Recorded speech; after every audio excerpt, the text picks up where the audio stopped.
Screen visual है ना?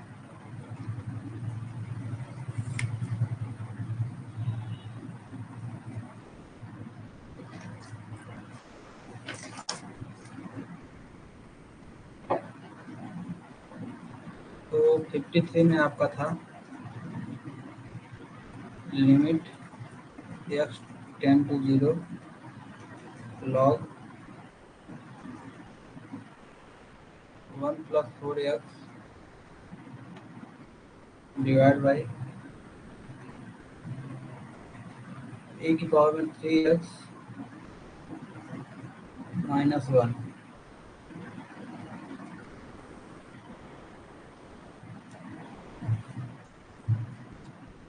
तो आपका एक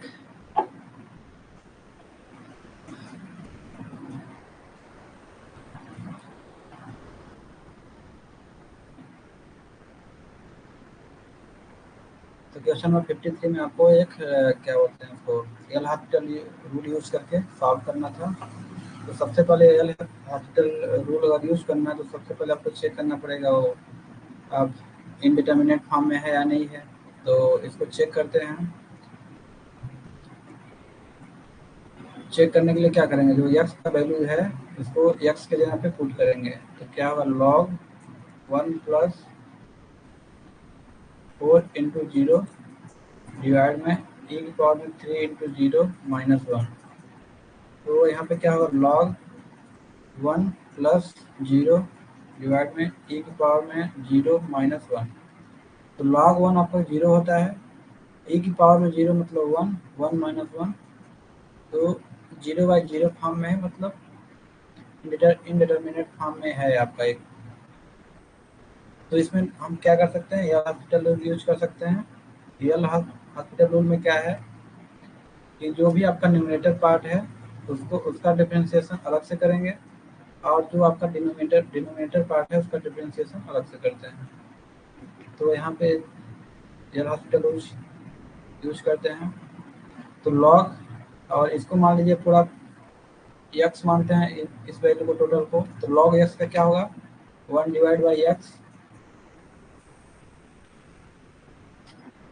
अब क्या करेंगे, जो अंदर का पार्ट है अपना 1 + 4x, इसको फिर से डिफरेंशिएशन करेंगे। तो क्या होगा, इंटू 1 का डिफरेंशिएशन 0 प्लस 4x का डिफरेंशिएशन 4 होगा। अब डिवाइड में क्या होगा, e की पावर में 3x। तो e की पावर में x का डिफरेंशिएशन क्या होता है, ex। तो e की पावर में 3x हुआ इंटू, अब 3x का फिर से डिफरेंशिएशन करेंगे। 3x का डिफरेंशिएशन क्या होगा, 3 -1 का 0। तो फिर अब चेक करेंगे एक्स रखने पे आपका इंडिटर्मिनेट फॉर्म में आ रहा है या नहीं आ रहा है। तो पुट करते हैं अभी। ऊपर में 4 डिवाइड बाई 1 + 4 इंटू एक्स का वैल्यू 0।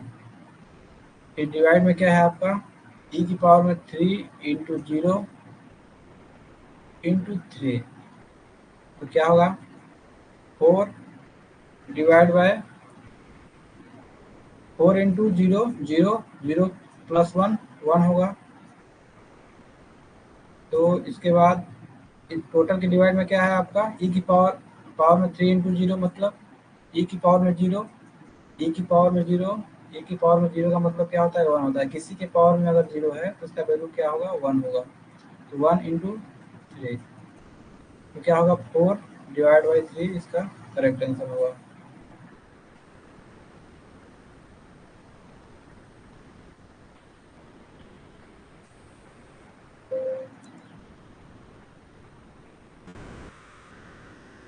चलिए अब 54 में देखते हैं क्या है। बोला है the order and degree of the differential equation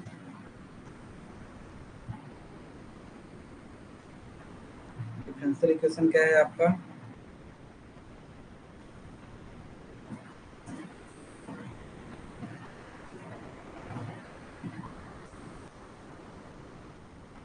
D cube Y divide में d x cube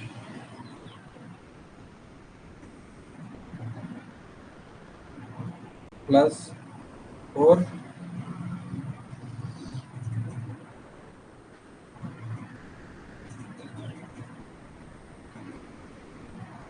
D Y by D x की पावर में आपका 3 plus Y square equal to 0 are respectively. इसका बताइए ऑर्डर और डिग्री क्या होगा।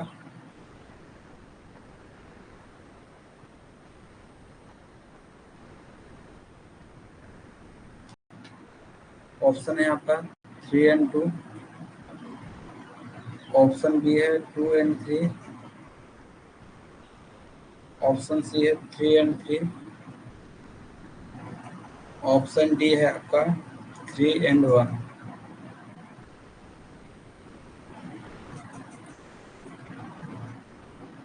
इसका बताइए क्या होगा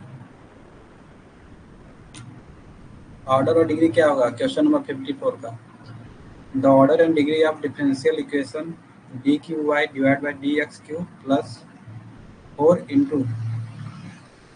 रूट अलग से है, इसको इसमें कंबाइन मत कीजिएगा।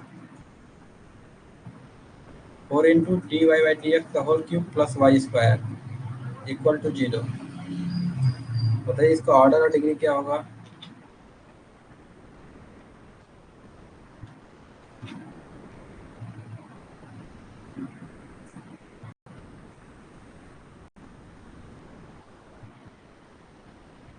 ऑर्डर और डिग्री क्या होगा।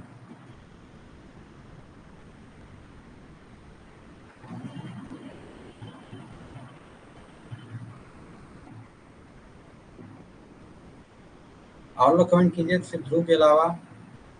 ध्रुव सिंह का भी है, बाकी लोग।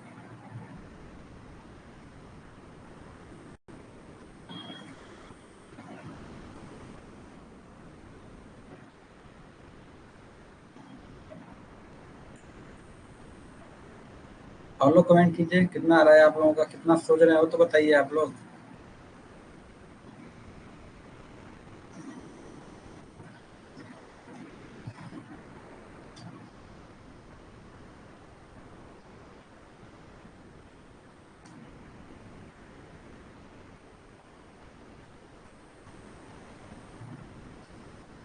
ऑर्डर का मतलब क्या होता है, जो भी आपका डिफरेंशियल इक्वेशन है उसमें देखना है कि कौन सा आपका टर्म सबसे ज़्यादा बार डिफरेंशिएट हुआ है। तो सबसे ज़्यादा बार कौन हुआ है, ये हुआ है d cube Y divide by D x cube. मतलब ये 3 बार इक्वेशन जो आपका है डिफरेंशियल इक्वेशन 3 बार डिफरेंशिएट हुआ है ज़्यादा से ज़्यादा। तो इसका ऑर्डर क्या होगा, 3 होगा। तो ऑप्शन नंबर बी तो पहले ही गलत है। आपका बचा ए सी डी। तो आप चेक करना है कि इसका डिग्री क्या होगा।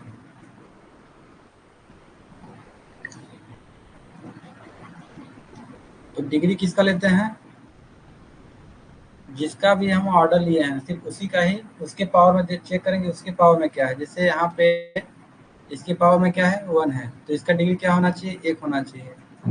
ठीक, लेकिन क्या है इसमें, सबसे पहले आपको जो भी आपका डिफरेंशियल इक्वेशन है इसमें से रेडियस को आपको हटाना पड़ेगा। मतलब जहाँ भी आपको रूट दिख रहा है, रूट या फ्रैक्शनल पावर दिख रहा है या नेगेटिव चीज दिख रहा है, उसको पहले आपको सबसे पहले क्या करना पड़ेगा, हटाना पड़ेगा। तो रूट हटाने के लिए क्या करना पड़ेगा आपको, अगर आपको रूट हटाना है इस डिफरेंशियल इक्वेशन से तो क्या करना पड़ेगा आपको। Any comment. अगर आपको रूट हटाना है मान लीजिए इस डिफरेंशियल इक्वेशन से, तो क्या करेंगे यहाँ पे। रूट का मतलब क्या होता है, d Y by D x, इसके पावर में 3 है। ठीक, तो मतलब 1/2 रूट का मतलब क्या होता है, 1/2 पावर में। इसको अगर 2 से मल्टीप्लाई करते हैं तो आपका रूट तो खत्म हो जाएगा, यहाँ से खत्म हो जाएगा ना। तो मतलब 2 से मल्टीप्लाई का मतलब क्या हुआ, इसको स्क्वायरिंग कर रहे हैं। तो अगर इसको स्क्वायर करेंगे तो इसको भी स्क्वायर करना पड़ेगा, इसको भी स्क्वायर करना पड़ेगा। मतलब सभी टर्म से मेरे को, या सभी टर्म में मेरे को स्क्वायर करना पड़ेगा, तभी मेरा एक रूट कैंसिल होगा। तो अगर सभी टर्म में स्क्वायर करेंगे तो इस टर्म में भी स्क्वायर आएगा, स्क्वायर आएगा तो मतलब इसके पावर में क्या हो जाएगा, 2 हो जाएगा, तो आपका डिग्री क्या हो जाएगा, 2। तो इसका ऑर्डर 3 और डिग्री 2 होगा। Any doubt?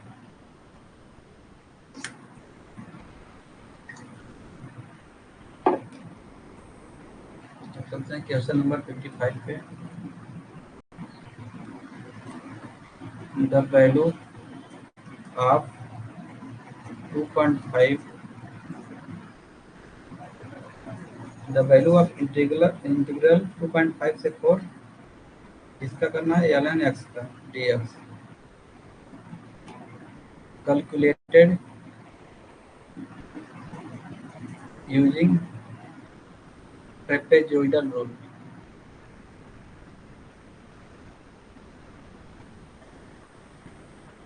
विथ 5 सब इंटरवल ईच।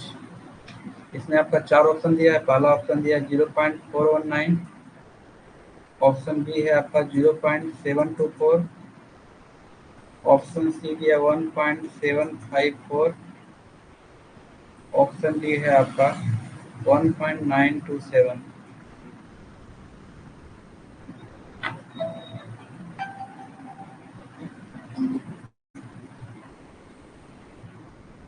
फिफ्टी फोर समझ में आया कि नहीं आया आप लोगों को? 54 समझ में आया आप लोगों को? तो आपको इसको इंटीग्रेट करना है 2.5 से 4 के बीच में, और किस रूल से, ट्रेपेजोइडल रूल से। इसमें आपको 5 सब इंटरवल रखना है।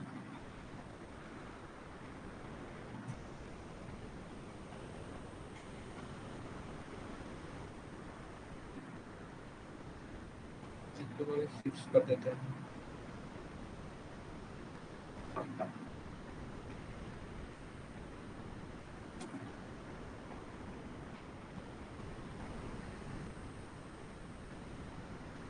तो सबसे पहले क्या निकालना पड़ेगा आपको, इंटरवल निकालना पड़ेगा कि 5 इंटरवल तक आपको रखना है, 5 सब इंटरवल में। तो उसको, उसके लिए क्या करना पड़ेगा आपको, कितना कितना का डिफरेंस होना चाहिए वो पता करना पड़ेगा। तो यस निकालेंगे इसके लिए, तो आपको क्या होगा, इससे upper limit minus lower limit divide by सब इंटरवल कितना है उसको 5। तो क्या होगा 1.5 डिवाइड बाई 5, मतलब 0.3 का गैप होना चाहिए। जैसे आपका यक्स 0 मान लीजिए, आपका क्या है 2.5 है, तो यक्स 1 कितना होगा, यक्स नॉट प्लस एच, मतलब क्या होगा 2.5 प्लस 0.3 इक्वल टू 2.8। तो सेम ऐसे ही बढ़ता जाएगा। एक्स टू क्या होगा 2.8 प्लस 0.3 मतलब 3.1,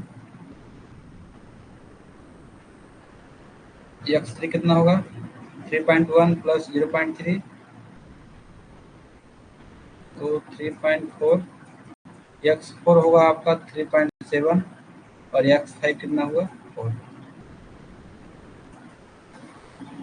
तो यहाँ से इंटरवल पता कर लिए कि 0.3 का इंटरवल होना चाहिए।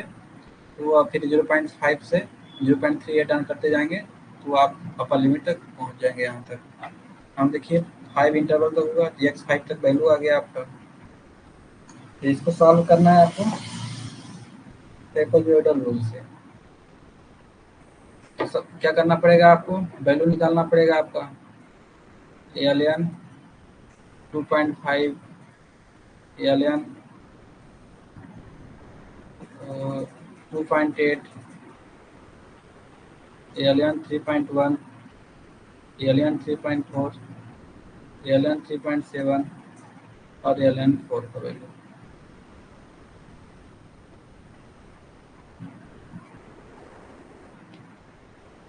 क्योंकि यहाँ पे जो एलियन एक्स का वैल्यू निकालना पड़ेगा, तो आपका एक्स का वैल्यू क्या है, एक्स का वैल्यू 2.5 है, एक बार फिर 2.8 है, फिर आपका 3.1 है, फिर 3.4 है, फिर 3.7 है, फिर 4 है। तो आपको इन सभी को वैल्यू निकाल के एड ऑन करना पड़ेगा। ट्रेपेजोइडल रूल से आपको सॉल्व करना पड़ेगा इसको। तो एलियन 2.5 का वैल्यू क्या होगा,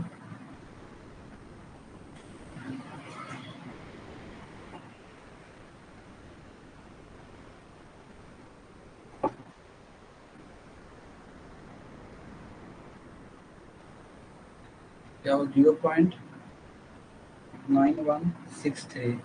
ln 2.8 का होगा आपका 1.0296। इसका होगा 1.1314। इसका होगा 1.2238। इसका होगा आपका 1.3083। ln 4 का होगा आपका 1.3863। तो फिर आपको क्या करना पड़ेगा, सिर्फ ट्रेपेजॉइडल रूल यूज करना पड़ेगा। तो 2.5 से लेकर 4 ln x dx का इंटीग्रेशन क्या होगा, ट्रेपेजॉइडल रूल से यूज करना है। तो क्या होगा, h/2 होता है, फिर x0 प्लस x1 xn, और दोनों का समेशन होता है प्लस 2 इंटू जितने एलिमेंट अब बचे हैं, x1 से लेकर xn-1 तक, सभी को जोड़ देंगे, जो भी वैल्यू आएगा वो आपका आंसर होगा। तो h कितना है आपका 0.3 डिवाइड बाई 2। x1 क्या है आपका 0.9163 प्लस xn क्या है आपका, xn का मतलब लास्ट वैल्यू 1.3863 प्लस करेंगे 2 इंटू जितने में एलिमेंट आप बचे हुए हैं, तो 1.0296 प्लस 1.1134 प्लस 1.2238 प्लस 1.3083। इसको सॉल्व कीजिए, सॉल्व करने पर आपका आएगा 1.754। इसमें किसी को डाउट कुछ, क्वेश्चन नंबर 55 में किसी को डाउट?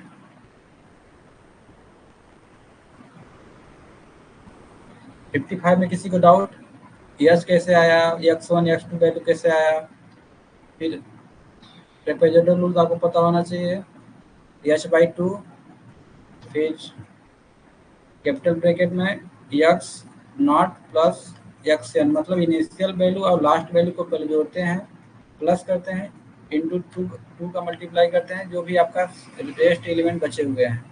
जैसे आपका ये फर्स्ट एलिमेंट हुआ, ये लास्ट एलिमेंट हुआ, इन दोनों का समेशन करेंगे, प्लस 2 इंटू इन सभी का समेशन करके 2 का मल्टीप्लाई करेंगे।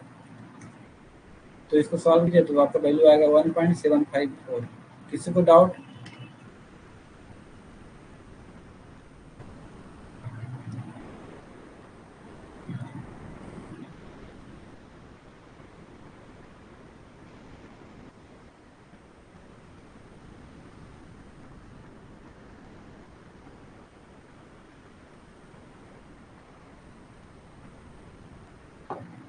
तो 56 में आपका in a housing society half of the family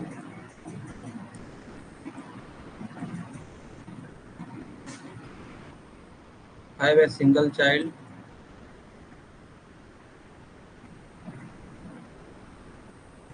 per family.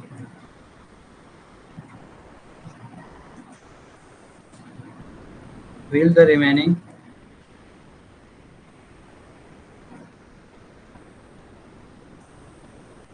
half have two children per family?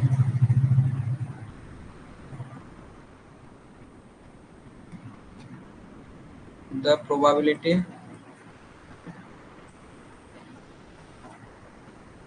that a child has a sibling is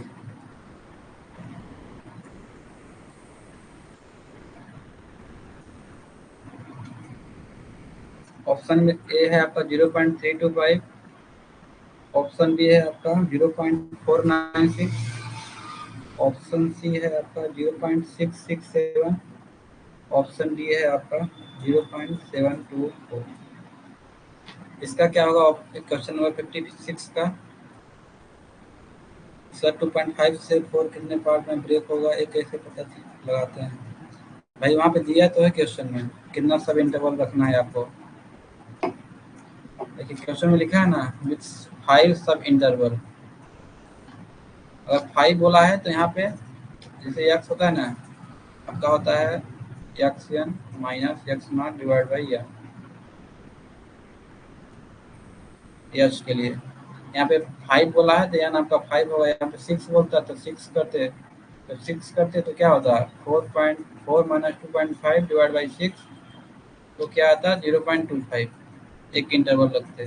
तो पहला 2.5 था, तो उसके बाद 2.75, 3.25 ऐसे बढ़ते जाते हैं आप। क्वेश्चन में दिया रहेगा कितना सब इंटरवल रखना है आपको।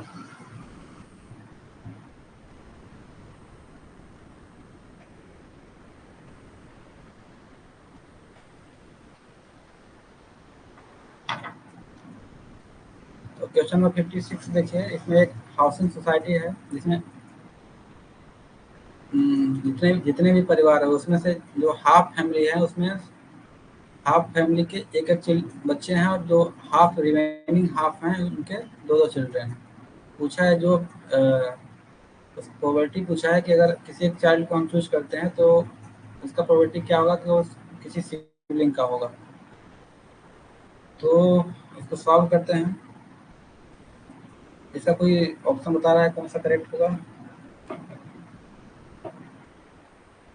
तो नंबर ऑफ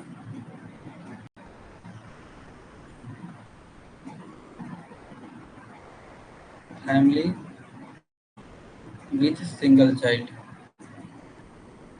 सिंगल चाइल्ड कितने फैमिली हैं? मान लीजिए टोटल एफ हैं, तो सिंगल चाइल्ड के कितना होगा एफ बाई टी होंगे। हाफ वाला बोला है क्वेश्चन में ही, तो एफ बाई टू होगा। तो चिल्ड्रेन कितने होंगे इनके?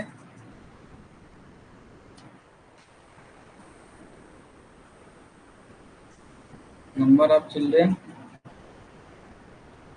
F by two into one, क्योंकि आधे फैमिली के सिर्फ एक ही बच्चे हैं, तो नंबर ऑफ चिल्ड्रेन कितना होगा? जितना आधा फैमिली है उतना चिल्ड्रेन भी होगा, क्योंकि इन सभी के एक ही बच्चे हैं। तो अब क्या होगा? Number of family with to children, इसका भी एफ बाई टू है कि नंबर ऑफ फैमिली आधा एक चाइल्ड के हुए और आधा कितने हुए दो चिल्ड्रेन के। तो नंबर ऑफ चाइल्ड कितने होंगे आधे फैमिली के? F by two into two मतलब एफ। तो टोटल चिल्ड्रन कितने हुए? टोटल टोटल चिल्ड्रन कितने हुए? F plus F by two, तो कितना होगा इसका? वन प्लस हाफ,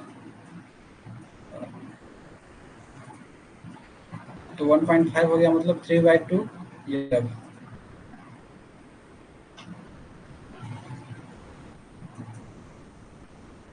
तो प्रोबेबिलिटी क्या पूछा है? पिक्ड चिल्ड्रन है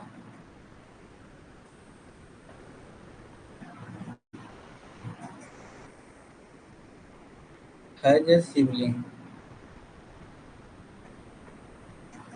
प्रोबेबिलिटी में क्या करते हैं, जिसका पूछ रहा है उसको ऊपर रखेंगे और नीचे में क्या रखते हैं टोटल। तो पूछ किसका रहा है?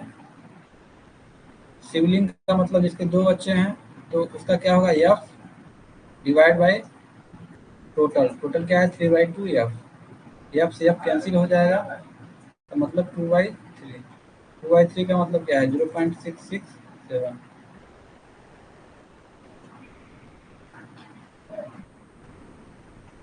तो ऑप्शन नंबर सी आपका करेक्ट है। क्वेश्चन नंबर 56 में किसी को डाउट? एक बच्चे वाले परिवार हैं एफ बाई टू, तो टोटल चिल्ड्रन कितने होंगे? एफ बाई टू होंगे, टू ही होंगे क्योंकि मल्टीप्लाई वन से करेंगे। और दो बच्चे वाले परिवार कितने हैं? एफ एफ बाई टू, और नंबर चाइल्ड कितने होंगे? F by two into two मतलब एफ। तो टोटल चिल्ड्रन कितने हुए? F by two plus F, मतलब 3/2 एफ।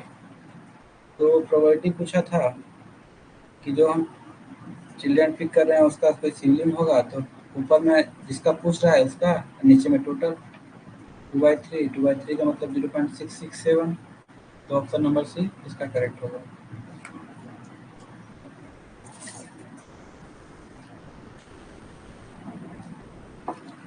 क्वेश्चन नंबर 57 इसमें है an activity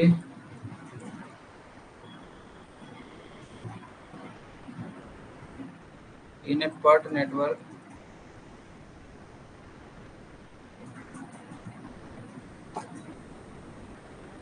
has a expected time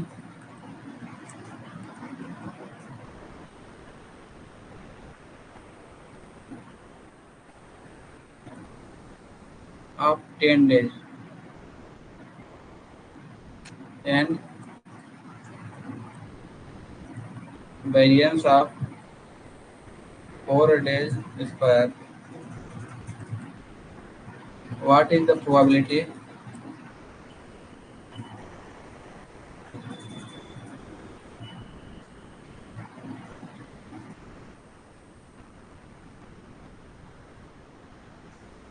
that the activity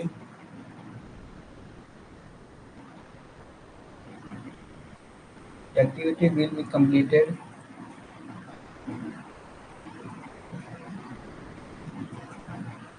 in 8 days or less? इसमें बोला use z table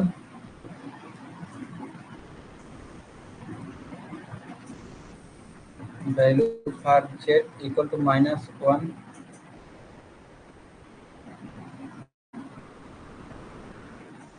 is 0.1587।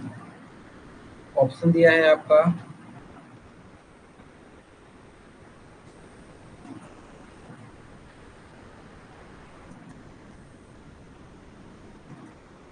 84.13%।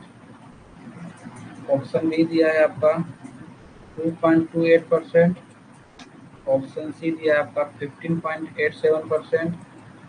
Option D है आपका 50%। बताइए इसका क्या होगा। बहुत इजी क्वेश्चन है। इसका बताइए क्या है। An activity in A part network has activity time of 10 days, has a expected time, मतलब उसको मीन टाइम भी बोलते हैं। Mean time of 10 days and variance of 10 days square. What is the probability that the activity will be completed in 8 days। इसमें Z table use करना है। Z table बोल दिया मतलब नॉर्मल डिस्ट्रीब्यूशन यूज करना है आपका।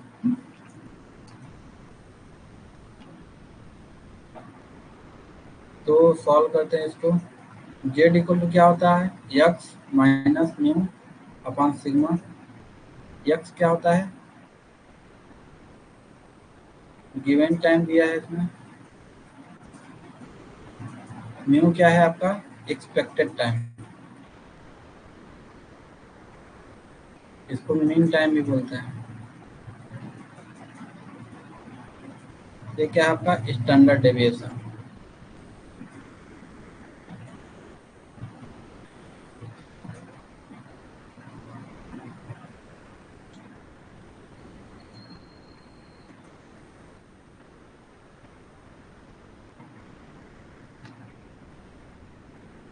तो यहाँ पे यक्स क्या दिया है,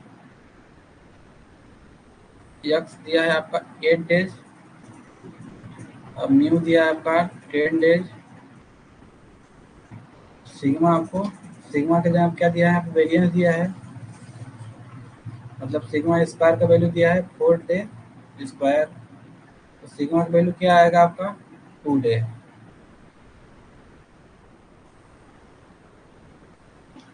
तो जेड, जेड में आप पुट कर दीजिए आप। जेड इक्वल टू एक्स का वैल्यू दिया है 8 माइनस म्यू का वैल्यू दिया है 10 और सिग्मा का वैल्यू आ गया आपका 2 दिन। 8 माइनस 10 क्या हुआ, -2 डिवाइड बाई 2, मतलब जेड इक्वल टू क्या आया आपका -1। मैं टेबल दे दिया हूँ z इक्वल टू -1 पे क्या होगा 0.1587, इसका मतलब 15.87%। तो ऑप्शन नंबर सी इसका करेक्ट होगा। इसका आंसर ऑप्शन में ही छुपा था, बस आपको पता रहता है तो आप डायरेक्ट तुरंत चूज कर देते हैं। तो मान क्वेश्चन ऐसे भी आते हैं जो कि इजी होते हैं, लेकिन आपको अगर उसके बारे में पता नहीं है तो कुछ नहीं कर पाएंगे आप। इसमें कुछ करना नहीं था, आप डायरेक्ट ऑप्शन में देखते, यहीं पे दे दिया है 15.87, लेकिन आपको पता तो रहना चाहिए कि हाँ ये होता है।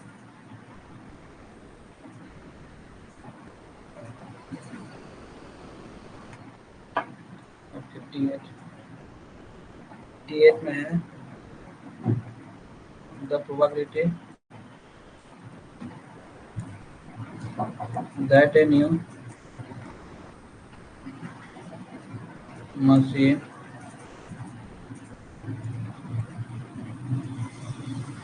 deal with functional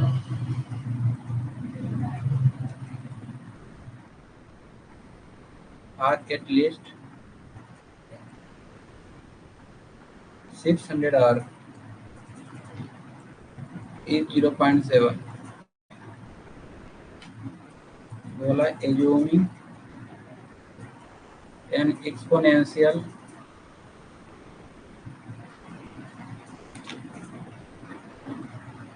distribution of failure rate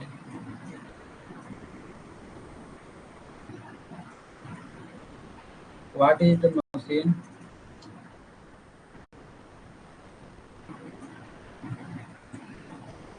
machine's failure rate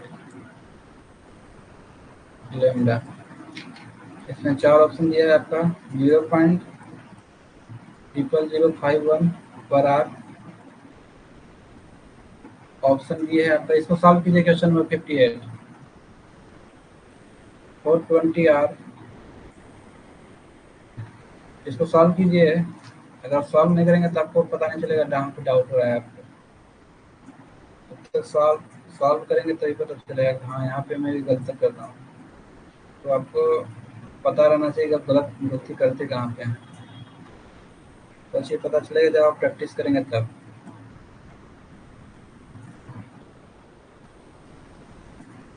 solve कीजिए इसको, एक्सपोनेंशियल डिस्ट्रीब्यूशन का फॉर्मूला यूज कीजिए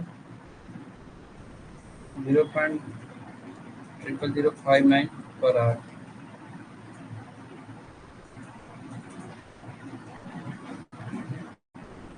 इसको सॉल्व कीजिए क्वेश्चन नंबर 58।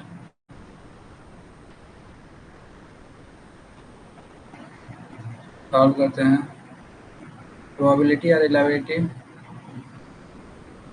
सेम होता है, e की पावर में माइनस लेमडा टी। ये चीज आपका दे दिया है 0.7, e की पावर में माइनस लेमडा का वैल्यू मेरे को फाइंड आउट करना है, इंटू टी क्या दिया है आपका 600 आर। ये आपका गिवन है, इसको आपको फाइंड आउट करना है। तो इसको सॉल्व करने के लिए क्या करना पड़ेगा आपको, दोनों साइड ln लेना पड़ेगा। एक ln बोथ साइड, यहाँ पे होगा ln 0.7। जब आप ln लेंगे तो ये जो वाला पावर वाला टर्म है सामने आ जाएगा, तो माइनस लेमडा इंटू 600 और क्या हो जाएगा ln e। ये इसका वैल्यू क्या होता है 1। तो क्या होगा ln 0.7 divide by 600 equal to lambda, बाहर में माइनस कर लीजिए। इसको सॉल्व करेंगे तो आपका वैल्यू आएगा 0.0059। ऑप्शन नंबर डी इसका करेक्ट है। 58 में किसी को doubt?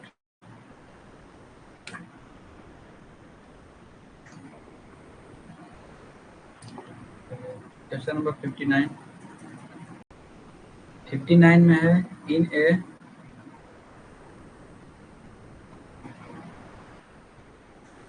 MM1 Q model, the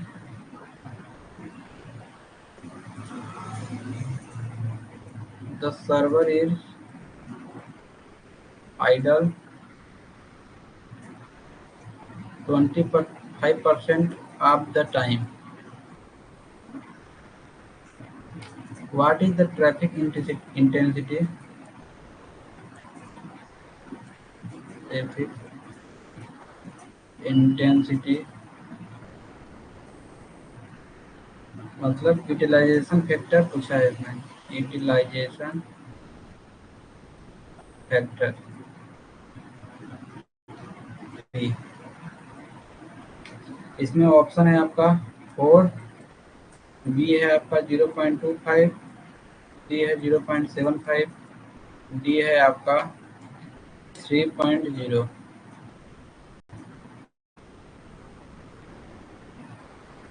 तो इसको सॉल्व, इसमें पी का वैल्यू पूछा है मतलब यूटिलाइजेशन फैक्टर, तो यहाँ पे आइडल दे दिया मतलब जीरो, पी नॉट का वैल्यू दिया है 0.25, तो पी नॉट इक्वल टू क्या होता है 1 माइनस पी।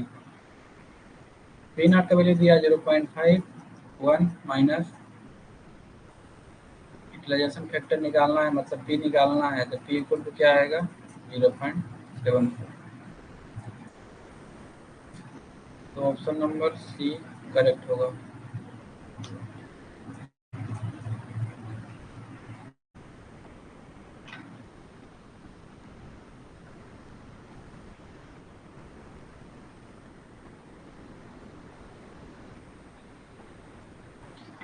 फिफ्टी 59 में किसी को डाउट? आइडल बोला है मतलब पी नॉट, तो वहाँ पे ट्रैफिक नहीं है, p naught plus p equal to 1 होता है, ये चीज पता होना चाहिए आपको। P naught plus p equal to 1, तो आइडल है, तो आइडल दिया है 0.25, तो आइडल कब नहीं होगा जब 1 माइनस 0.25 करेंगे तब उसमें आइडल नहीं होगा, मतलब वहाँ पे ट्रैफिक रहेगी, वहाँ पे काम चल रहा होगा, मतलब यूटिलाइजेशन हो रहा होगा वहाँ पे।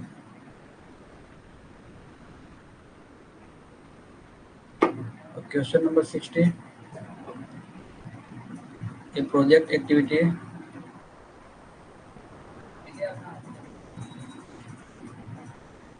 has a crashing cost of 2000 per week.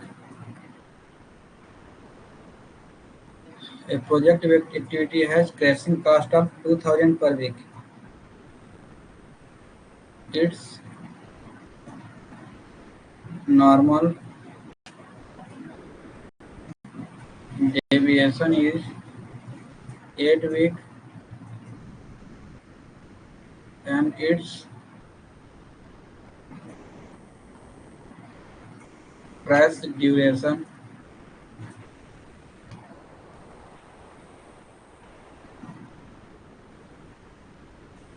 is 5 week. What is the total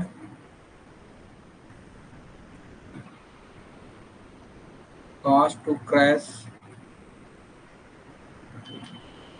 this activity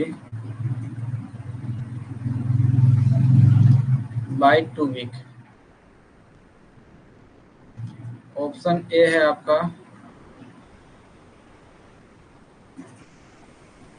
4000, option B है आपका 10,000, ऑप्शन सी है आपका 6,000, ऑप्शन डी है आपका 2,000।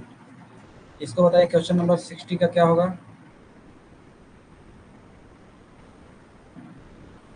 क्वेश्चन नंबर 60 का क्या होगा? A project activity has crashing cost of 2000 per week. Its normal deviation is 8 week and its crash duration is 5 week. What is the total cost to crash this activity by 2 week?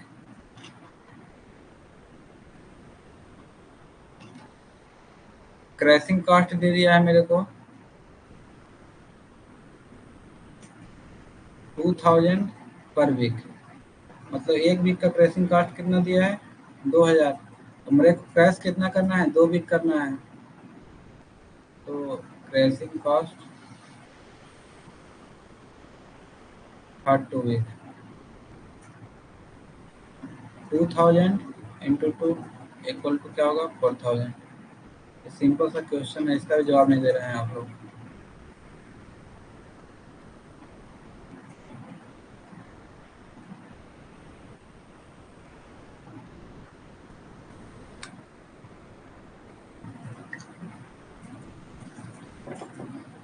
Question number 61,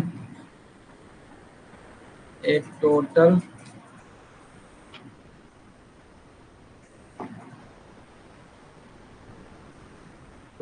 station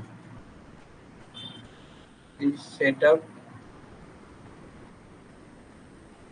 at a control point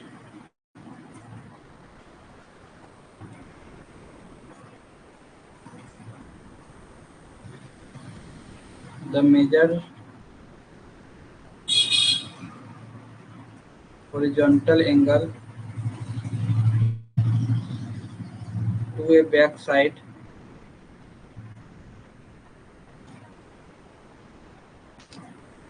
is 0 degree, 0 minute, 0 second, and the angle of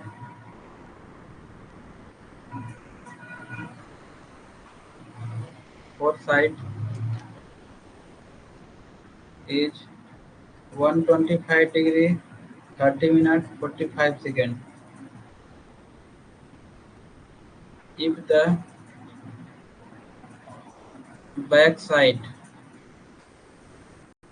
has coordinate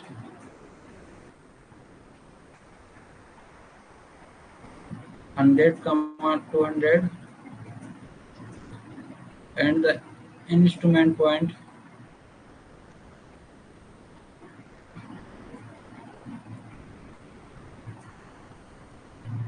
has coordinate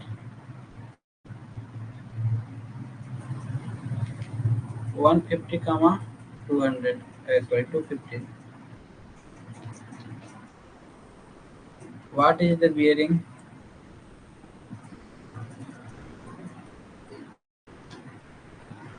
of the foresight line?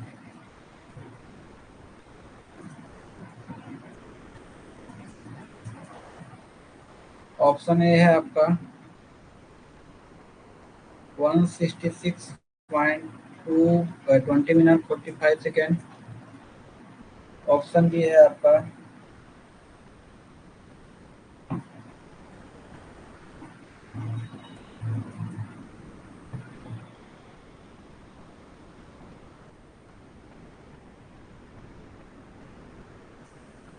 450 degree 30 minute 45 second.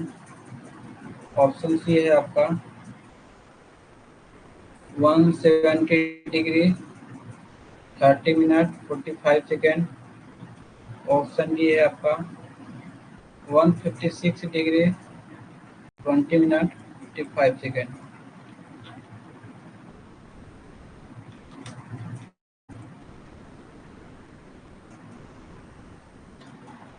A total station is set up at a control point. The measured horizontal angle to both sides is 0 degree and angle of both sides is 125 degree 30 minutes 45 seconds. Each back side has coordinate 100, 200 and the instrument point has coordinate 150, 250. What is the bearing of fourth right line? इसको चलिए solve करते हैं।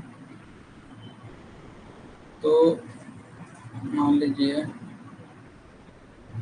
यहाँ पे कुछ क्या होगा आपका 150, 250 होगा।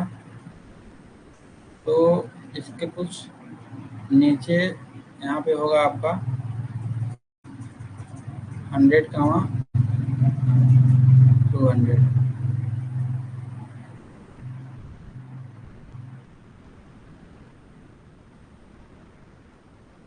ये आपका इंस्ट्रूमेंट है,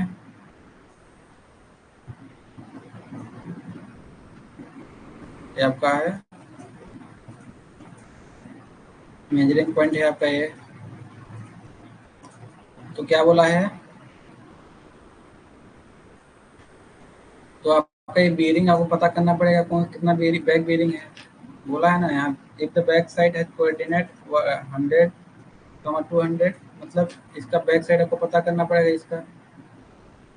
इसका बैक साइड कैसे पता करेंगे आप?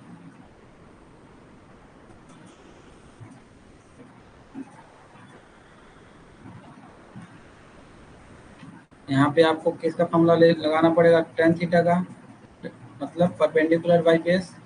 परपेंडिकुलर कितना है आपका? 100 minus 150 divide by 250 minus 200।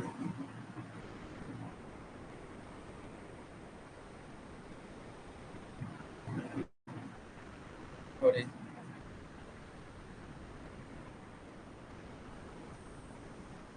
250 minus 200 minus 250 होगा। देखिए, हम इसका निकाल रहे हैं बैक बेयरिंग, तो यहाँ जो ये कोऑर्डिनेट इसका होगा यहाँ पे बी पे, बी माइनस आई करेंगे, तो बी आपका 100 माइनस 150, तो 200 माइनस 250, तो यहाँ पे आपका जो थीटा आएगा 45 डिग्री आएगा। ठीक, तो 45 डिग्री किस में आएगा? इस कोऑर्डिनेट में आएगा, मतलब ये आपका 45 डिग्री होगा। तो आपका ये टोटल एंगल क्या होगा आई बी का? आपका ये 45 डिग्री यहाँ से पता चला क्योंकि इस कोऑर्डिनेट से पता चला। तो आपका बिगिनिंग निकालते हैं ट्रू नॉट से, तो क्या होगा वहाँ पे? 180 प्लस 45 करेंगे तो 225 डिग्री आएगा आपका बैक बेयरिंग यहाँ से लेके ये वाला। क्योंकि आपका जो ये एंगल बन रहा है ये थर्ड क्वाड्रेंट में बन रहा है, ध्यान रखिएगा। तो first quadrant 90 degree, second quadrant 90 degree, मतलब 180 प्लस 45 425। ठीक, इसके बाद क्या बोला है? एंगल ऑफ फोर साइड, इस लाइन से एंगल, इस लाइन से जो भी आपका एंगल बन रहा है कितने का बन रहा है? 125 डिग्री 30 मिनट 45 सेकेंड। तो टोटल में इसको भी ऐड ऑन करेंगे। ठीक, तो bearing of fore side line क्या हो जाएगा?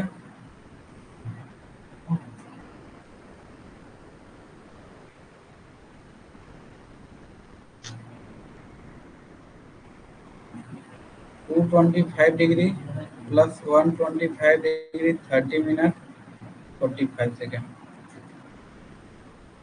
कितना हो जाएगा? 350 डिग्री 30 मिनट 45 सेकेंड। तो ऑप्शन नंबर कौन सा है? सॉरी, यहाँ पे 350 होगा, तो ऑप्शन नंबर बी क्या होगा? करेक्ट होगा।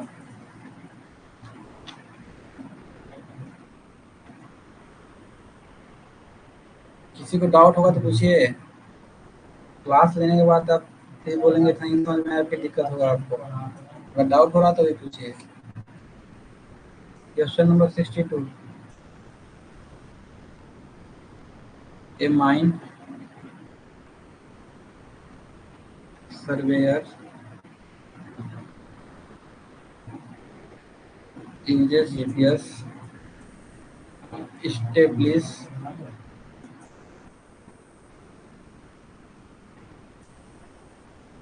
a control network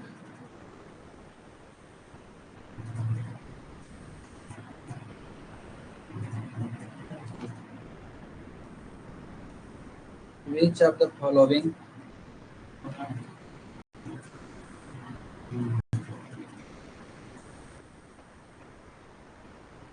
error is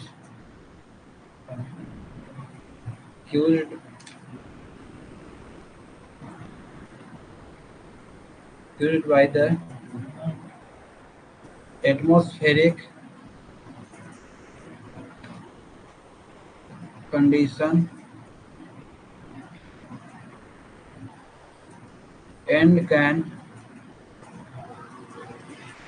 significantly effect accuracy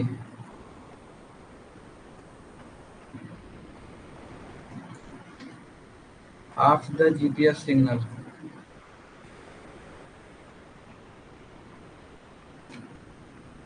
specially on long baseline. Option A है आपका ionospheric error, ionospheric error. Option B है आपका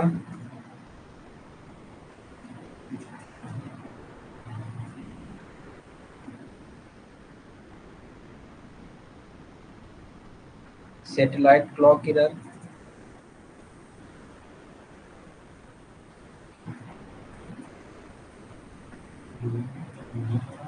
ऑप्शन सी है आपका मल्टीपाथ एरर।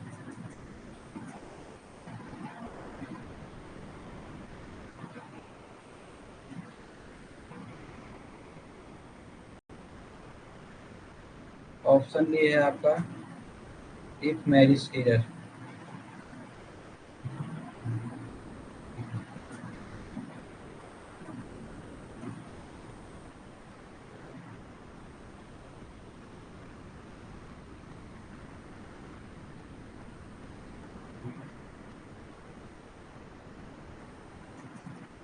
तो इसका करेक्ट आंसर आंसर क्या होगा? Ionospheric error.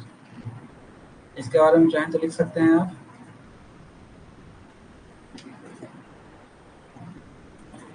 Explanation,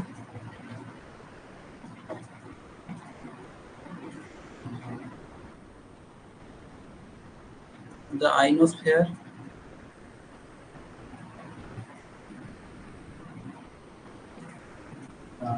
a layer of charged particle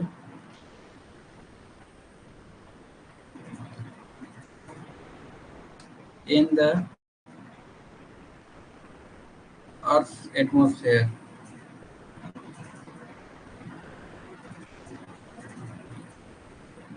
क्या करता है क्यूजेस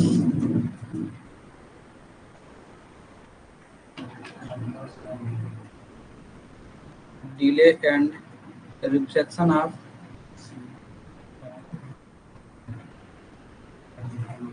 GPS signal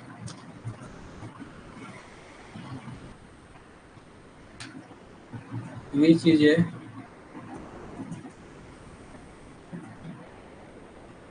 major source of error, particularly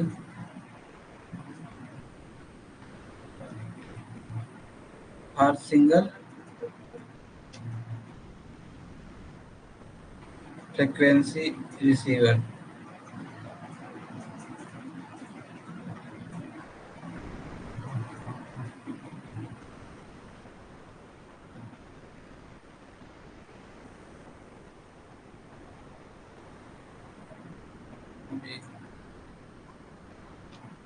62 का बी बता रहे हैं आप। A mine surveyor uses GPS to satellite a clock control network. Which of the following areas is caused by atmospheric condition and can significantly affect accuracy of GPS signal, especially on long baseline? इसका correct answer क्या होगा? Ionospheric error. Ionospheric error में क्या होता है? वो उस layer में चार्ज पार्टिकल रहते हैं जो कि क्या करता है, डिले करता है और रिफ्लेक्ट करता है, रिफ्लेक्शन करता है जीपीएस सिग्नल को, जो कि एक मेजर सोर्स है एरर का। अगर आपका जीपीएस सिग्नल समय से नहीं पहुंच रहा है तो वहाँ पे एक्यूरेसी मेंटेन नहीं हो पाएगा, कुछ एरर बताएगा। तो ये मेजर क्या है, डिसएडवांटेज है आइनोस्फेरिक एरर। तो ionospheric error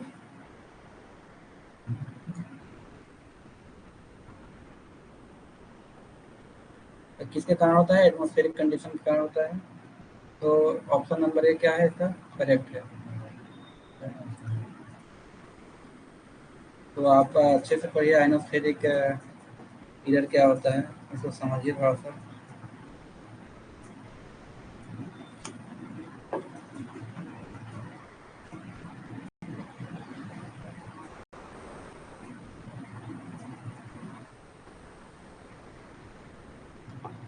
question number 63, a contour line represent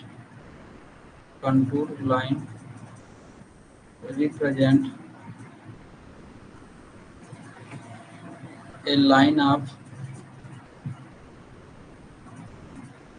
constant elevation on a plan. Which of the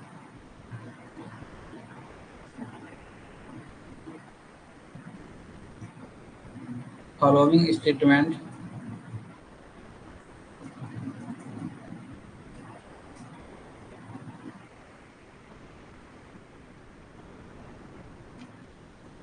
about contour line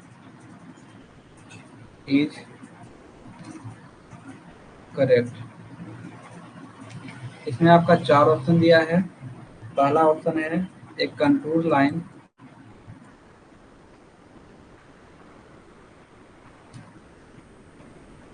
with higher value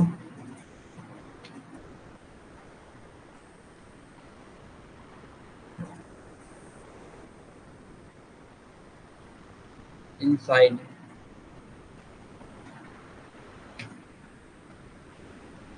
indicate a depression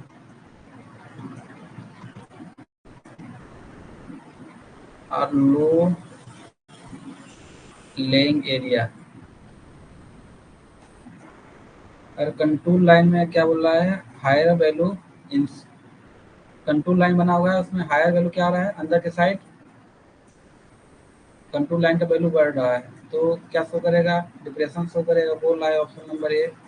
option number B क्या है, contour line never close on themselves.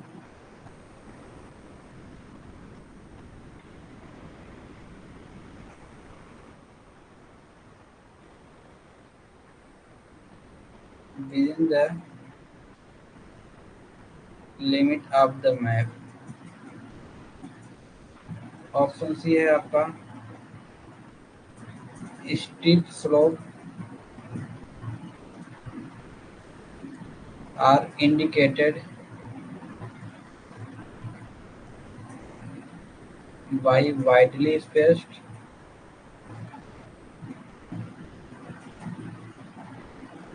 Contour line. Option D है आपका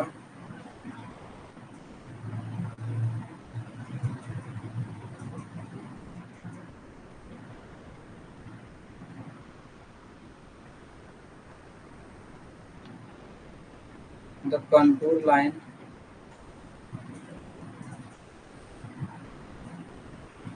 intersect only at vertical cliff or walls। तो बताइए contour line के respect में कौन सा कंडीशन सही है। पहला कंडीशन है contour line with higher value inside indicate a depression और low lying area. Option B है contour line never close on themselves within the limit of map.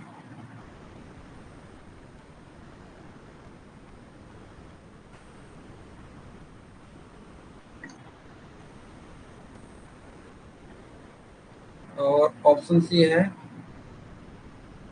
steep slope are indicated by widely spaced contour line। Option D है contour line intersect only at vertical cliff।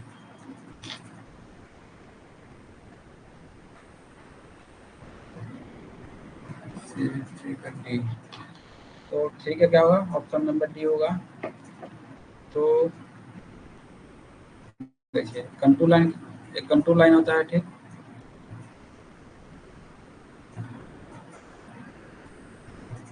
ये आपका क्या हुआ contour line. इसका मान लीजिए 100 दिया है, इसका 102 दिया है, 104 दिया है, 106 दिया है। तो इससे क्या हुआ, अंदर के साइड मेरा वैल्यू बढ़ रहा है, मतलब वैल्यू बढ़ रहा है मतलब एलिवेशन बढ़ रहा है। तो क्या शो करेगा आपका,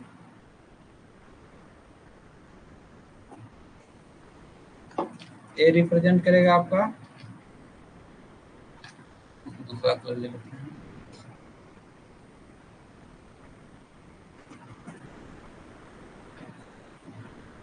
ए रिप्रेजेंट करेगा आपका ए हिल। अगर यही वैल्यू आपका 198 कुछ मान लीजिए बढ़ रहा है, या 195 90, क्योंकि जो कंटूर लाइन होता है उसके बीच में जो इंटरवल क्या होता है, फिक्स रख रहा है। तो अगर अंदर के साइड वैल्यू कम हो रहा है तो क्या शो करेगा, डिप्रेशन शो करेगा। और अंदर के साइड वैल्यू बढ़ रहा है मतलब वो मेरे को एक हिली रीजन शो करेगा। तो ऑप्शन नंबर ए क्या हुआ हुआ यहाँ पे, रॉन्ग हुआ। क्योंकि क्या हुआ, बोला है कि अंदर साइड मेरा वैल्यू बढ़ रहा है तो क्या शो करेगा, वो डिप्रेशन शो करेगा। तो जस्ट अपोजिट बोला है, अंदर की साइड अगर वैल्यू कम हो रहा है तो डिप्रेशन शो करेगा। तो ऑप्शन नंबर ए यहाँ पे गलत हुआ। ऑप्शन बी बोला, क्या बोला है, contour line never never close. तो कंटूर लाइन क्या बोला है कि कंटूर लाइन जैसे आपका इतना बड़ा मैप है, तो कंटूर लाइन क्या होता है, हमेशा एक क्लोज लूप बनाएगा। ठीक, चाहे वो मैप वहाँ पे खत्म हो रहा है ना हो रहा हो। हाँ, तो अगर मैप आपका इतना बड़ा ही है, मान लीजिए प्लान मान लीजिए इतना इतना बड़ा ही है, तो बाहर का तो शो नहीं होगा इसमें। लेकिन अगर आपका जो मैप या प्लान एक्सटेंड होगा तो क्या होगा, वो कंटूर लाइन हमेशा एक क्लोज लूप बनाएगा। कंटूर लाइन और में क्लोज लूप। तो ऑप्शन नंबर भी यहाँ से गलत हुआ, क्योंकि बोला है नेवर क्लोज। और थर्ड क्या बोला है, steep slope are indicated by widely spaced control line.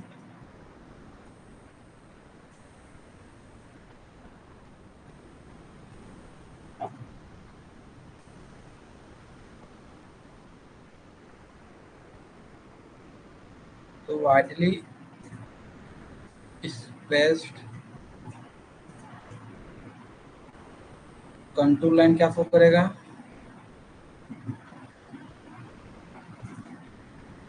Indicate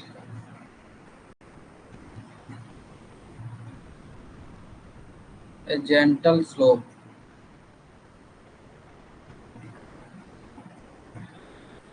अगर इस क्या बोलते हैं, इसको जो कंट्रोल लाइन के बीच में अगर क्या बोलते हैं स्पेस क्या है, ज्यादा है, तो क्या शो करेगा, वो जेंटल स्लोप शो करेगा। या क्या वो क्या बोल सकते हैं उसको, relate relatively flat slope. In case में क्या बोला है, ऑप्शन सी में क्या बोला है, steep slope are indicated by widely spaced control line. तो स्टीप स्लोप किसके द्वारा शो करता है, क्लोज स्पेस्ड अगर रहे तो क्लोज स्पेस्ड कंट्रोल लाइन में शो करेगा।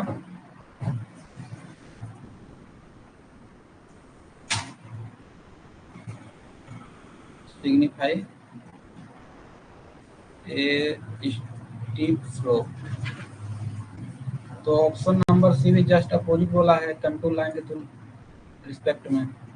तो ऑप्शन डी, चलिए एक बार बना डायग्राम से समझते हैं। मान लीजिए मेरा एक वर्टिकल स्लिप है, तो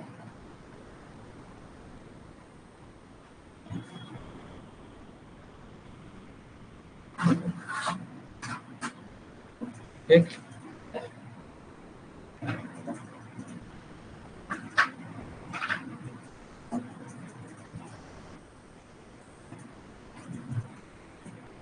यहाँ पे मान लीजिए 100 है, यहाँ पे 102 है, यहाँ पे 104 है, यहाँ पे 106 है।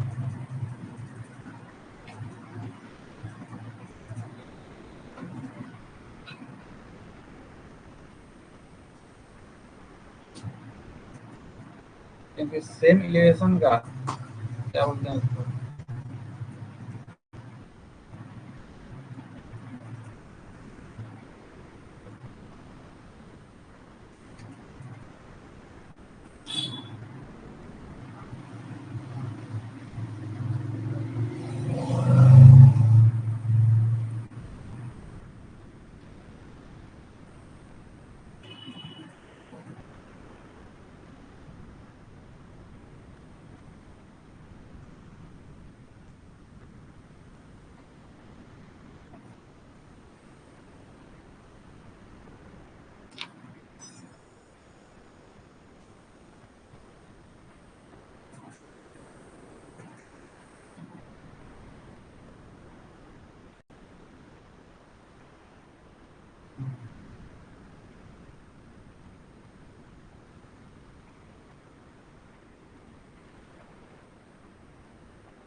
तो इसमें क्या होता है, कंटूर लाइन में जो कंटूर लाइन जो बनता है एक दूसरे को क्या क्या करते हैं, इंटरसेक्ट नहीं करते हैं।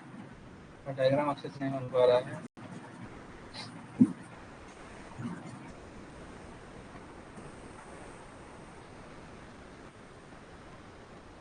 तो देखिए जो आपका लास्ट लाइन है ये आपका सेम इलिवेशन का एक क्लोज लूप बनाया,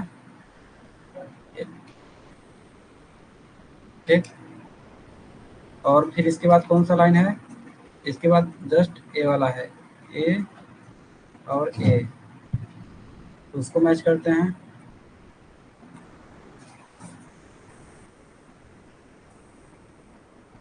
तो इसका लूप क्या बन रहा है, कुछ ऐसा लूप बन रहा है। इसके बाद जस्ट ऊपर गए, आपका ए लाइन आया और ए लाइन आया,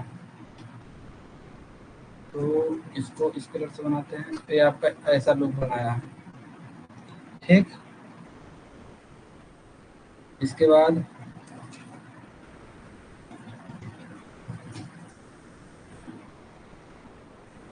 यहाँ पे देखेंगे ये वर्टिकल क्लिक के केस में इंटरसेक्ट हो जा रहा है आपका कंटूर लाइन, कंटूर लाइन में क्या होता है, contour line never intersect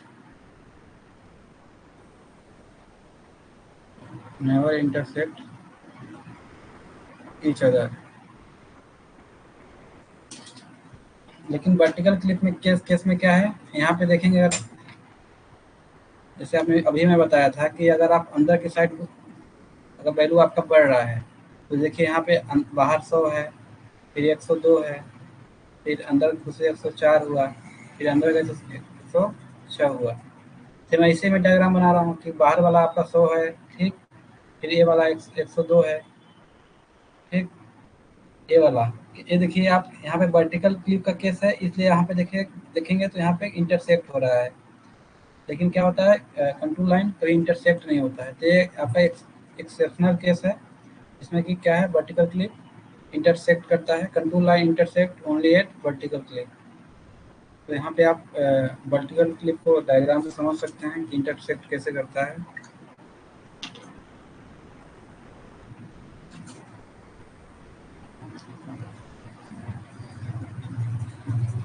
sixty three समझ में आया वर्टिकल क्लिप के बारे में, कंट्रोल लाइन कैसे इंटरसेक्ट कर रहा है।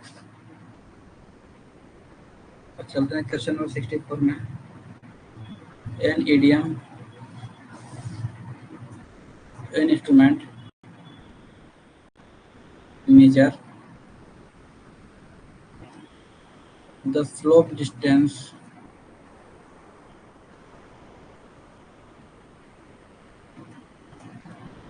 and vertical angle between 2 points.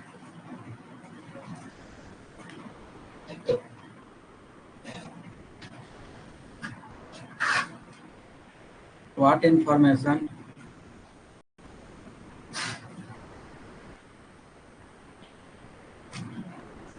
is required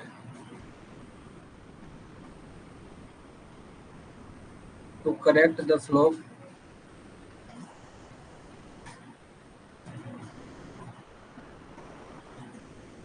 distance to its horizontal equivalent?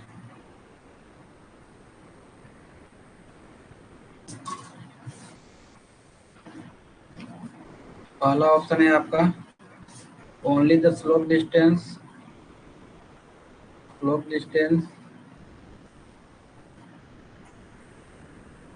and the vertical angle required and horizontal angle required। Option B है आपका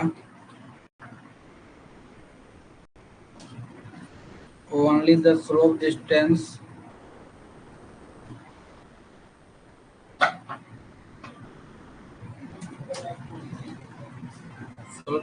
is required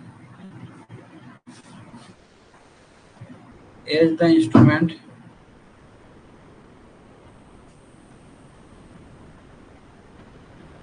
automatically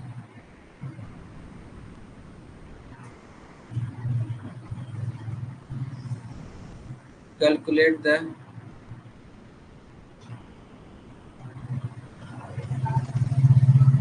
correction।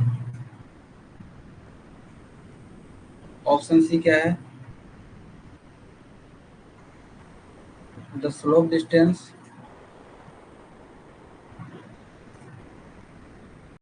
and the reduced level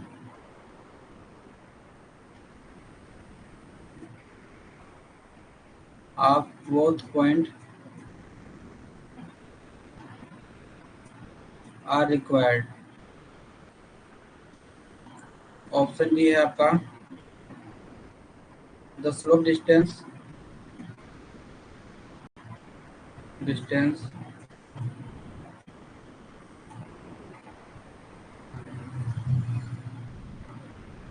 and the vertical angle required।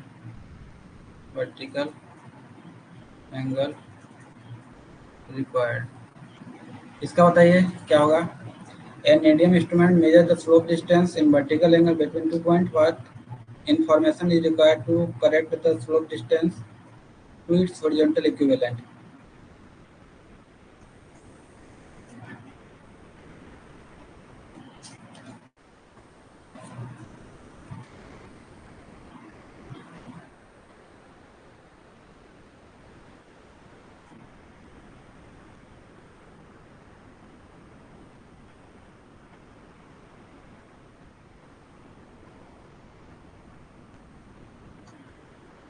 Sixty four का बताइए कौन सा option correct है।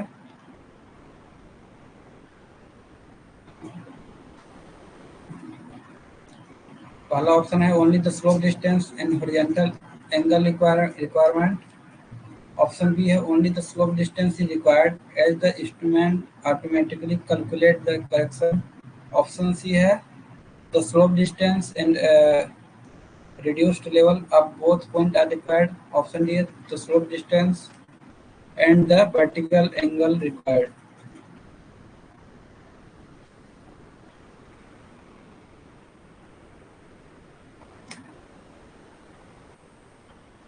तो इसका जो करेक्ट आंसर ऑप्शन होगा the vertical slope distance and vertical angle requirement.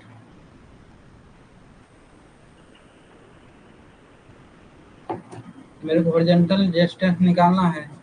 मान लीजिए आपका ये दिया है स्लोप लेंथ या स्लोप डिस्टेंस, तो मेरे को इसको निकालना है डिस्टेंस। तो आपको ये चीज चाहिए और स्लोप डिस्टेंस चाहिए तभी इसको निकाल पाएंगे। तो इसके बारे में लिख सकते हैं आप डी कैसे कैलकुलेट करेंगे एल कॉस थीटा। एल पता, अगर स्लोप डिस्टेंस पता रहेगा तभी एल पता चलेगा। कॉस और थीटा क्या है आपका वर्टिकल एंगल, आपका क्या है स्लोप डिस्टेंस, ये आपका है vertical angle.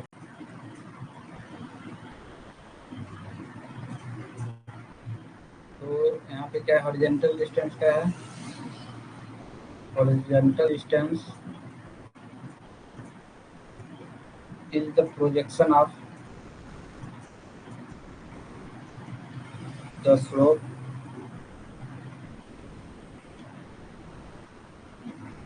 onto the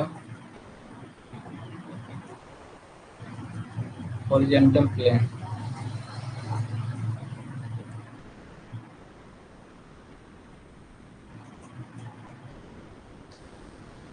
sixty four में समझ आया।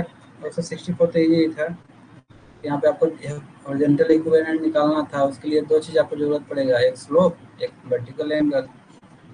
बस सिंपल सा क्वेश्चन था, बस क्वेश्चन लेंगे था। बाकी इसका ऑप्शन चूज करने में कोई परेशानी नहीं होनी चाहिए आपको। अगर डाउट हो तो पूछिए। क्वेश्चन 65 और लास्ट क्वेश्चन 98 का। और जो भी डाउट हो आपको 1 से लेकर 65 में आप पूछ सकते हैं भैया। अगर आप MMT8 दिए होंगे तो आपको डाउट तो जरूर आया होगा कि किस क्वेश्चन में डाउट है, तो पूछिए जो जिस क्वेश्चन में डाउट हो। A 20-meter thick coal seam या coal block is excavated by contractor at cost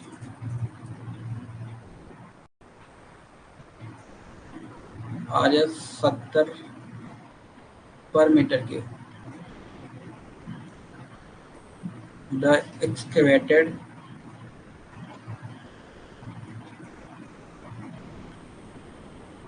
area measured in mine plan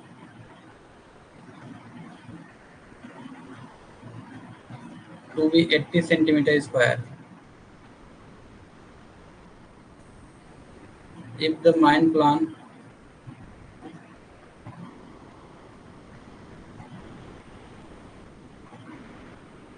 has been drawn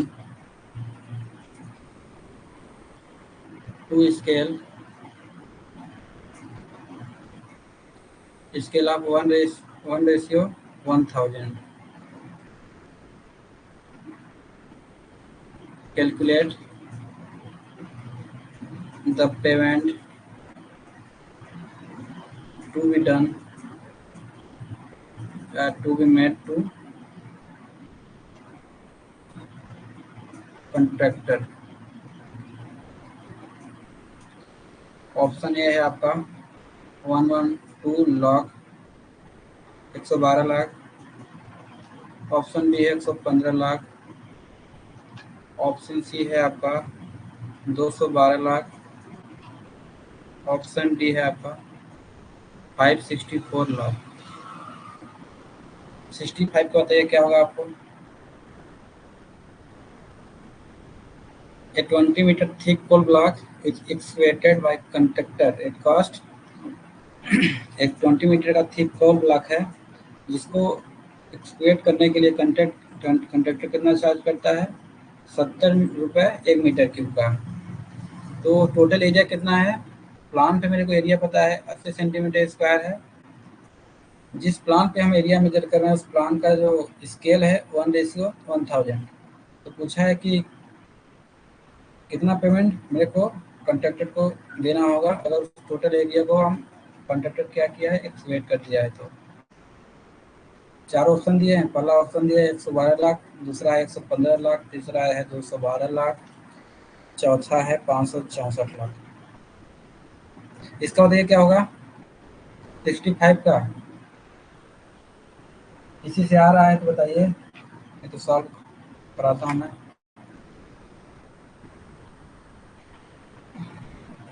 solution scale दे दिया गया है आपका 1:1000 का।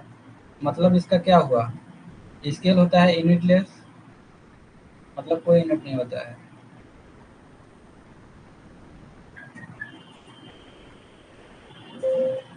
या बोल सकते हैं उसको 6 मिनट में आपको रखना होगा, तो हटा देते हैं। तो मान लीजिए 1 सेंटीमीटर इक्वल टू क्या है 1000 सेंटीमीटर। ये आपका प्लान में है तो ये एक्चुअल में है। तो यहाँ से अगर स्क्वायर दोनों साइड करते हैं, स्क्वायरिंग बोथ साइड, तो क्या होगा 1 सेंटीमीटर स्क्वायर इक्वल टू, इसका स्क्वायर करेंगे तो 3 शून्य और ऐड ऑन हो जाएगा इसमें, सेंटीमीटर स्क्वायर।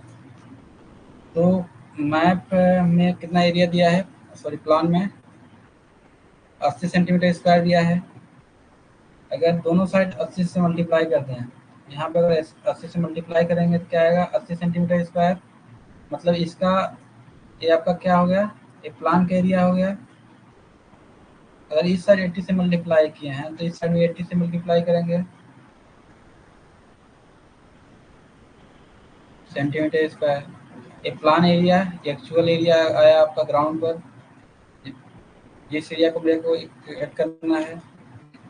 तो 80 सेंटीमीटर स्क्वायर को तो कितना आएगा 8 और 70 3 4 5 6 70, मतलब प्लान में एरिया इतना है तो ग्राउंड में एरिया इतना होगा। तो 80 सेंटीमीटर स्क्वायर को अगर हम इसको अगर हम मीटर स्क्वायर में चेंज करना चाहें, कैसे चेंज करेंगे, डिवाइड बाई 10 की पावर 4 करेंगे। करने का आसान सा है, मान लीजिए इसे यहाँ पे लिखा है सेंटीमीटर इंटू सेंटीमीटर, इसका मतलब ये हुआ ना सेंटीमीटर स्क्वायर का। अब मेरे को यहाँ पे क्या करना है, मीटर स्क्वायर करना है, तो मीटर इंटू मीटर। अगर 2 मीटर ऊपर में हम लिखे हैं तो नीचे में क्या करेंगे 100 सेंटीमीटर इंटू 100 सेंटीमीटर, बराबर है ना 1 मीटर इक्वल टू 100 सेंटीमीटर और 1 मीटर इक्वल टू 100 सेंटीमीटर। दोनों बराबर कर दिए, ऊपर में 1 मीटर लिखे तो नीचे में 100 सेंटीमीटर लिखे। ये सेंटीमीटर सेंटीमीटर खत्म हो जाएगा, 4 शून्य हुआ तो 4 शून्य काट दीजिए ऊपर नीचे का।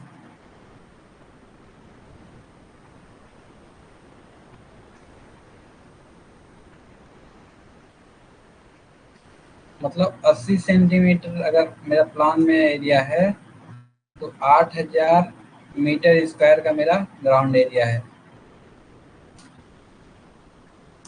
वैल्यूम निकालेंगे आप, क्योंकि वैल्यूम के अनुसार मेरा मेरा रेट लग रहा है, तो वैल्यूम इक्वल टू क्या होगा, 8000 मीटर स्क्वायर इंटू आपका थिकनेस कितना दिया है 20 मीटर, कितना होगा 1610 मीटर क्यूब, मतलब 1,60,000 मीटर क्यूब मेरे को स्क्वायर कराना है। तो अमाउंट कितना पेड करना पड़ेगा, amount to be paid RS 70 रुपये पर मीटर क्यूब का लग रहा है, और टोटल वैल्यू कितना है मेरा 1,60,000 मीटर क्यूब, मीटर क्यूब से मीटर क्यूब खत्म हो गया।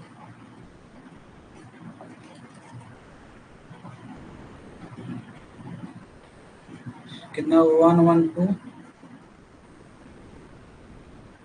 और 5 जीरो है, 3 4 5, तो मतलब 112 लाख।